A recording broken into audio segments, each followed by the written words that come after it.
মা বলছি যে পুজোর তো সব গোছানো হয়ে।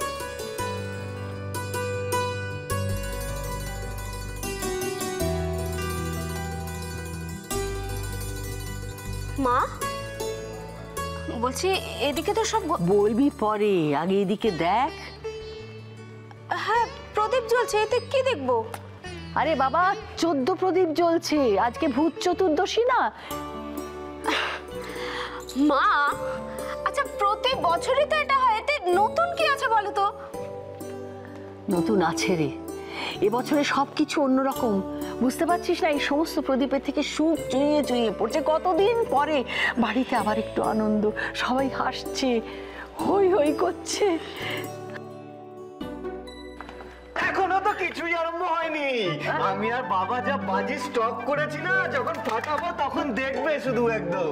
এই শোন, তোরা আর যাই কর না বাবা, ওই দুমদাম করে বোমা ফাটাবি না তো। শোনো শোনো, যা উত্তেজনা দেখছি তার জোরে গলার আওয়াজে 65 ডেসিবেল ছাপিয়ে যাবে।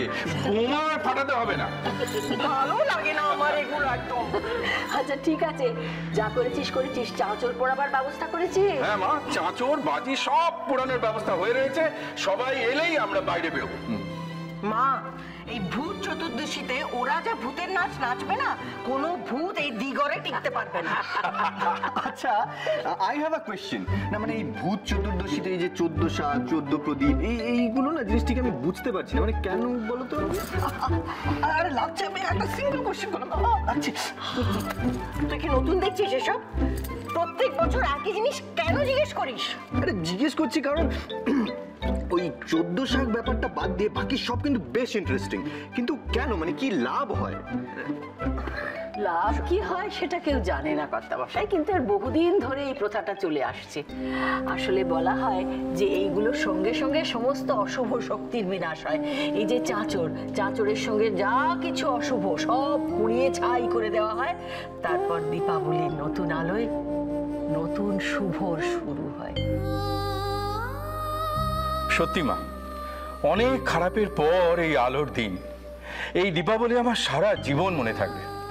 বাবা, মনে রাখার মতন কিছু করলে তবে না মনে থাকবে। তুমি আমাকে একটা জিনিস বোঝাও তো, সবাই কোথায়? ছোট মা নেই, দাদা ভাই নেই, বৌরানী নেই, পিসিমণি নেই, কোথায় সবাই? কোথায় আমাকে বলো। ওই তো সবাই এসে গেছে। এই তো, এসো এসো, তোমাদের কথাই হচ্ছিল, অনেক দিন বাঁচবে।